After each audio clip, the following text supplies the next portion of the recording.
Yo, what's up guys, I'm back with another video on how to file taxes even if you did not have a job for the entire year. First I have to tell you a few things, but in the beginning of the application, all you have to do is just follow along until you get to the part where you fill your W-2 out so we can get you a refund. If these tax videos helped you out in any type of way and you like the content, then please smash that like button and also hit the subscribe button if you want to see more videos like this in the future. But in this video, we'll be using percentages to get the exact amount of refund you'll like to get back. If you want to file taxes using the exact percentages that are required for this year, then I have two other videos that I uploaded a couple weeks ago that breaks everything down for you. I'll put the links in the description for you. Instead, in this video, I'll be showing you how to get back almost $10K for a federal refund. I wouldn't really be too concerned about a state refund because we all know that you get the federal refund a lot faster and the state refund is just a bonus. A couple of weeks ago, I did a video filing for a tax refund using TaxAct, but since people keep asking me to make a video for TurboTax, here it is. The only reason why I like to put the TaxAct videos first is because this is the one that I first got the refund with. And it worked so good that I helped about 20 people to get a refund back and everyone got approved and got a return except 2 people. But from everything that people are telling me, you can get a refund back through any tax service, it doesn't matter. So like I said before, you just want to follow along and then you want to put your personal info in here and you want to make sure everything is correct.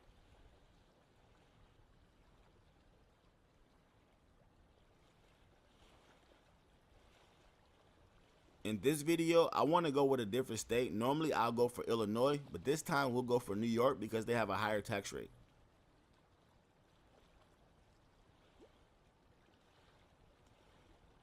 So you want to select your state and then click continue.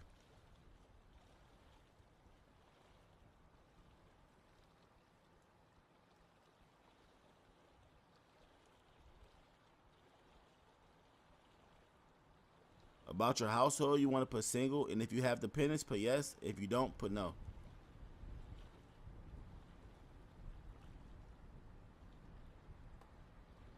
Then you want to click start for other state income. And you want to click no. And now you want to go to wages and income. When you get to the review and sign part, you just want to click it and then click no thanks.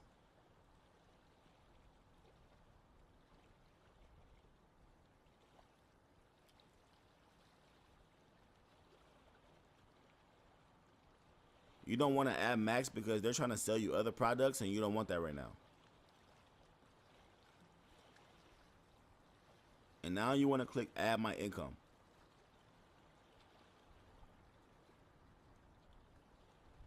Select work on my W-2 and continue.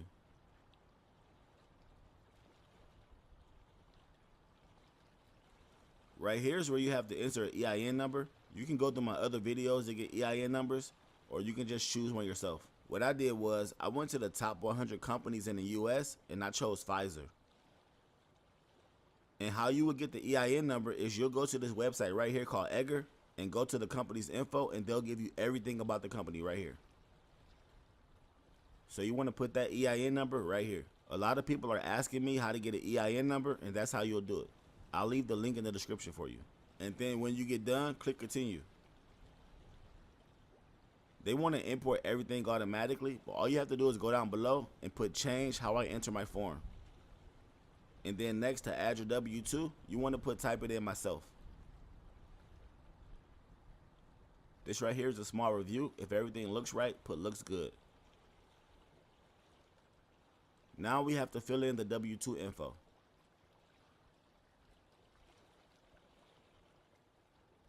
For this example, we'll put $82,500, but remember, for this amount, you can play with it if you want to.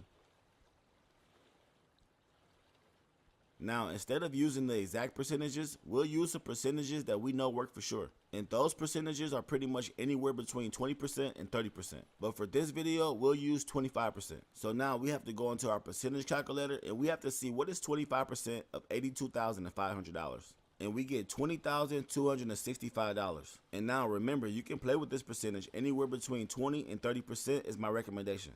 So next we'll have to put a number inside of box 3 and box 5. Now, I like to put the same exact number inside of box 3 and box 5. That's a little bit more than the federal wages. Now, remember, these numbers can be different, but the percentages have to be correct.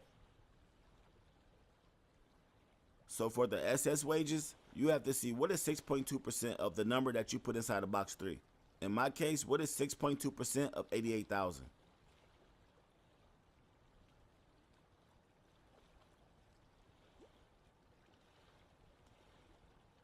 And that comes out to be $5,456.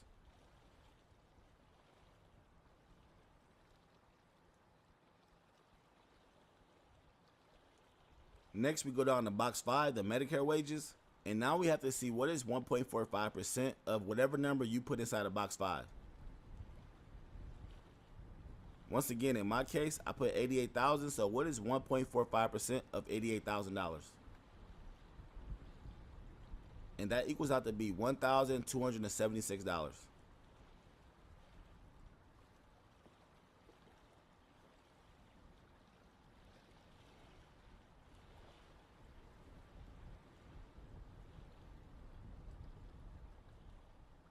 And now we have to move down to the state, but like I said before, you do not have to file for the state. It's only a bonus.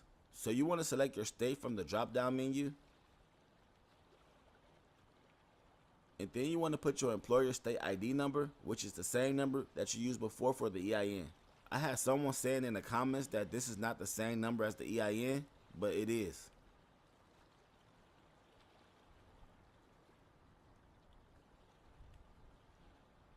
And then after that, you want to put the state wages inside of box 16. And in this example, we'll use $90,500, but remember, you can play with this if you wanted to. And for box 17, state income tax, you want to look up your state and see what the income tax rate is. You can just do a quick Google search, but I have a page right here showing every state income tax. I'll leave below in the description for you also.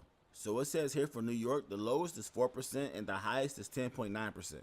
We'll just go with the highest of 10.9%. And now we have to see what is 10.9% of our number inside of box 17. In our case, we'll do what is 10.9% of $90,500. That equals out to be $9,864. So we'll just put that inside of box 17 under state income tax.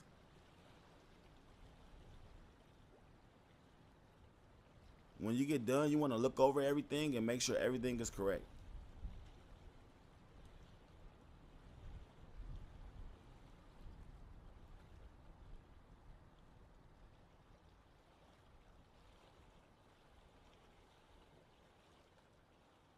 Then on the next page, you just want to click none of these apply to me.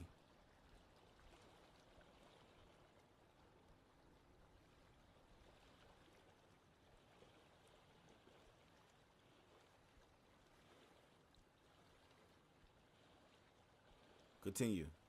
This right here is your W-2, and you can also add more, but I don't see why. So click done for now. Let's find other income, and you just want to keep on clicking no, and then click continue.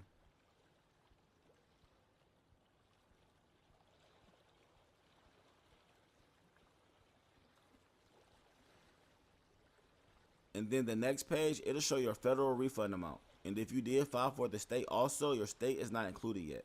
So now that the biggest part is out of the way, I know you're probably tired of hearing me talk, so just keep on following along.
So once you get to the end, you'll have to put a little bit more personal information, and then you have to select how you want your deposit. It should not ask you any other questions about a PIN or about any other type of income amounts as long as you followed along correctly. People also have been asking me to do tax layers, so I'll be doing tax layers next. So far out of TurboTax and TaxHack, I would say that TurboTax seems a little bit easier. What do you guys think? Until next time, stay safe out there and peace out.